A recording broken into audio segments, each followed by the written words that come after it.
सदगुरुदेव की जय। साहिब जी कहते हैं, निर्बंधन बंधा रहे, बंधा निर्बंध होय। कर्म करे करता नहीं, दास कहावे सोय। कबीर जी कहते हैं, जो विरक्त साधु सन्यासियों का वेश तो ऊपर से धारण कर लेते हैं, परंतु मन वो इंद्रियों का भीतर से संयम नहीं कर पाते, विषयों का चिंतन करते रहते हैं, वे तो निर्बंध होकर भी बंधे हुए हैं।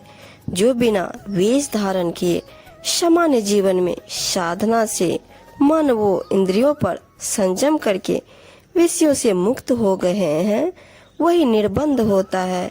ऐसा कर्मयोगी जो निष्काम भाव से कार्य करता हुआ कुछ भी नहीं करता, वास्तव में वही दास कहलाता है। लगा रहे सत्य ज्ञान सो, सभी बंधन तोड़। कहे कबीर वा दास सो, काल रहे हाथ जोड़। कबीर जी कहते हैं कि सभी सांसारिक बंधनों का मोह त्याग कर सत्य ज्ञान में लगे रहो, आत्मज्ञान में स्थिर रहो। ऐसे दास भक्तों के सामने काल भी हाथ जोड़कर खड़ा रहता है, अर्थात उनके सामने कैसे भी दुख क्लेश आदि क्यों ना हो, वे कदापि विचलित नहीं होते। उनके धैर्य और साहस से काल रूपी दुख भी पीछे हट जाता है। दुनिया से ती दोस्ती, होए भजन में भंग। एकाएकी राम सो, कई साधु के संग। कबीर साहिब जी कहते हैं, दुनिया के लोगों के साथ मेल जो तथा दोस्ती करने से भजन साधना में विघ्न पड़ता है। अतः एक अकेले निज स्वरूप आत्माराम का प्रेम में स्मरण करना चाहिए, या फिर साधु संतों की भक्ति सेवा तथा सत्संगति करना चाहिए, अर्थात सांसारिक मेल मिलाप के मुंह में पड़कर आध्यात्मिक विकास नहीं होता। इसलिए ज्ञान आचरण ही करना चाहिए। यह तन काचा कुंभ है, लिया फिरे थे साथ। टपका लागी फूटी गया, कछु न आया हाथ। साहिब जी कहते हैं, यह शरीर तो कच्चे घड़े के समान है, मोह के कारण हम इसे साथ लिए घूम रहे हैं, लेकिन काल का एक धक्का लगा तो यह फूट गया और कुछ भी हाथ नहीं आया, अर्थात इसका सारा अहंकार बह गया, खाली हाथ रह गया और पछताते रहे। काहू को न संतापिए, जो सिर हंता होए। फिर वाकू बंदिए, दास लक्ष्य है सोए। कहते हैं, जिनके सिर पर अपने वर्णाश्रम मत धर्म मान मर्यादा आदि का अहंकार सवार हो, उन्हें कुछ कहकर या किसी भी प्रकार से कष्ट न दे। वो ऐसे नहीं मानेंगे, क्योंकि वह अपने आप में नहीं है।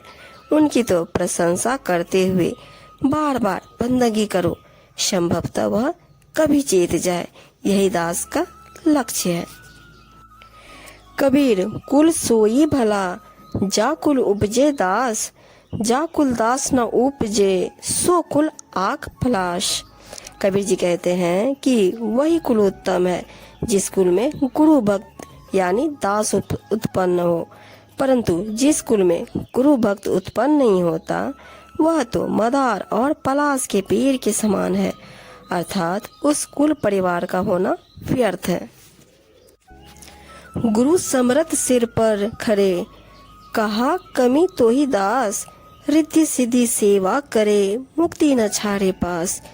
जब पूर्ण समर्थ सदगुरु तेरे सिर पर खड़े हैं, जो तेरी रक्षा कर रहे हैं, तो हे गुरु के दास सेवक, फिर तुझे क्या चिंता है? तुझे चिंता करने की आवश्यकता ही क्या है? तू गुरु के श्री चरणों से लगा रहे, रिद्धि सिद्धि सब तेरी सेवा करेंगे और मुक्ति तो तेरे पास ही होगी। दासा तन हृदय बसे, साधुन सो आधीन। कहे कबीर सो दास है, प्रेम भक्ति लवलीन।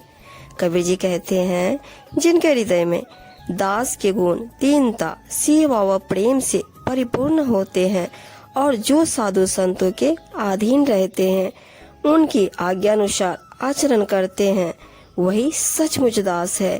वे सदा ही प्रेम भक्ति में डूबे रहते हैं। दास कहावन कठिन है, मैं दासन का दास। अब तो ऐसा होए रहूं, पांव तले की घास। दास कहलाना अत्यंत ही कठिन है। इससे भी अधिक कठिन है यह कहलाना कि मैं दासों का दास हूँ, अर्थात जो दास है मैं तो उनका भी दास हूँ। अब तो मैं ऐसा विनम्र व तुच्छ बनकर रहूंगा जैसे पाँव के नीचे की घास। चेत सवेरे बावरे फिर पाछे पछताए, ताको जाना दूर है कहे कबीर समझाए। कबीर साहब जी कहते, अरे पगले, अभी भी समय है, तू शीघ्र ही जागृत हो जा, सावधान हो जा, नहीं तो फिर तुझे बहुत पछताना पड़ेगा। कबीर जी समझाकर कहते हैं कि तुझे अभी बहुत दूर जाना है, अर्थात सांसारिक बंधनों से मुक्त होकर मोक्ष तक की दूरी तय करनी है। मूढ़क शब्द न मानई, धर्म न सुने विचार, सत्य शब्द नहीं खोजई, जावे जम के द्वार। साहब जी कहते हैं, मूर्ख व्यक्ति शुभ सम्मति एवं सर्वहित वचनों को नहीं मानता। वह न तो धर्म के विचारों को सुनता है और न ही उनका मनन करता है। वह अपने जीवन कल्याण के सत्य ज्ञान की खोज भी नहीं करता, बल्कि विषय भोगों में ही फंसकर मृत्यु के द्वार तक जा पहुंचता है।